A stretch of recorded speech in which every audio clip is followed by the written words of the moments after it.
Então agora, né, passado a introdução, a gente vai entrar vamos entrar de fato agora, né, no conteúdo de embriologia. Então o que? A gente vai tratar nesse resumo o que são os ovócitos e suas partes, né? Então, só relembrando, a embriologia é o estudo da formação e o desenvolvimento do embrião. Então, a gente vai ter no caso o embrião, que é proveniente do zigoto. O zigoto a gente vai ver mais para frente, que também é proveniente da união dos gametas masculino e gameta feminino. Lembre sempre daquela regra, né, de que toda célula tem que vir de outra célula proveniente, né, já pré-existente. Então, nesse caso, isso segue essa regra, né, normalmente. No caso, dentro do processo embrionário, a gente vai ter três tipos de coisas que vão acontecer. Logo mais a gente vai ver de uma maneira mais detalhada cada processo, mas de primeiro a gente tem que ter em mente que acontece o aumento do número de células por divisões celulares mióticas, né? Mitóticas ou mióticas? Mitóticas, né? Mitóticas aqui. Que no caso seria por mitose, né? Então vai existir sempre um aumento, né, de número de células. A diferenciação celular para formar várias funções celulares. Então, no caso, o que é a diferenciação? É a produção de células adultas a partir de células embrionárias. Então, nesse caso, vão ser células especializadas, né? As células que a gente vê que anteriormente a gente viu que são as células permanentes, né? Que elas têm um processo de regeneração nulo, não se reproduz, mas isso a gente vai ver com mais detalhe, né, depois. Mas essa é aqui que começa, né, o processo de diferenciação, né, especialização das células. E no caso, a migração de células para formar variedades morfológicas. Então, as células vão migrar de um ponto para o outro, né, para formar as estruturas e a forma do indivíduo, do ser vivo, né. Então, agora falando sobre o ovócito, né, em si. Esse aqui é a estrutura do ovócito, né, como a gente pode ver. Ele também pode ser chamado de óvulo, né, comumente a gente vê como óvulo, e ele é o gameta feminino.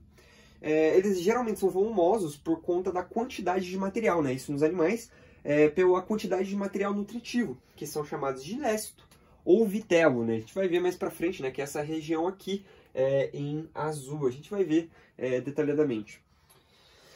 Quais são as partes do ovócito? A gente vai ter a membrana secundária, que seria essa daqui, né? As membranas secundárias que revestem, né, por fora.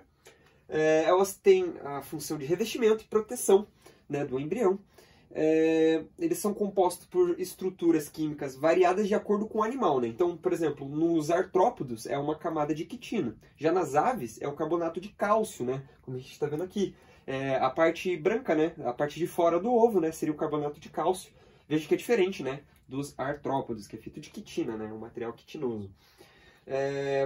A gente vai ter um núcleo, né? Que é essa parte aqui do meio, né? Bem no centro. A gente chama também de vesícula germinativa.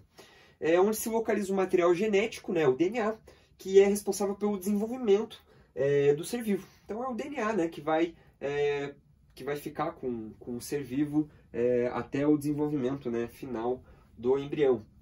A gente vai ter um pouco afora da camada do núcleo, né, a gente vai ter o citoplasma formativo, né, conhecido também como bioplasma.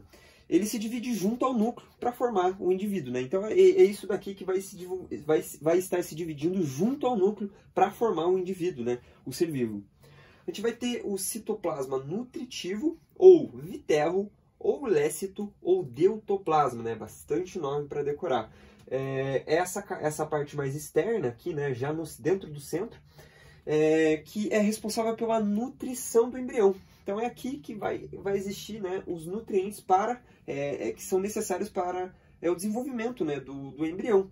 Eles são revestidos pela membrana vitelina, né, que é essa membrana mais interna, né, tem a membrana externa e a membrana mais interna, né, a membrana vitelina o nome. No caso, a gente pode dividir o ovócito, né, o óvulo, em duas áreas, né. A gente vai ter o polo animal, veja que é essa parte aqui em cima, e o polo vegetativo, que é essa parte mais embaixo. O polo animal é a região em que se localiza o núcleo, e o bioplasma, né. Então, a região em que se localizar o núcleo bioplasma vai ser chamado de polo animal. O polo vegetativo é a região em que se encontra o vitelo, né? Então toda essa região aqui embaixo, onde acontece a nutrição, né, do que seria o embrião, né, depois de fecundado, vai se chamar polo vegetativo. Então, após a fecundação, vai surgir o zigoto, né, como a gente viu aqui em cima, que ele vai herdar o quê? As membranas, né, no caso, essas membranas aqui, a interna, né, a membrana vitelina e as membranas secundárias. O vitelo vai herdar o vitelo, e o polo animal, que vai ser essa parte aqui, vai ser o local em que vai acontecer as primeiras divisões celulares. Então vai ser nessa área em que o embrião vai começar a se desenvolver. E o desenvolvimento ocorre com a nutrição, que parte do polo vegetativo. Então a função do polo vegetativo seria nutrir o zigoto, né, que vai ser formado no polo animal.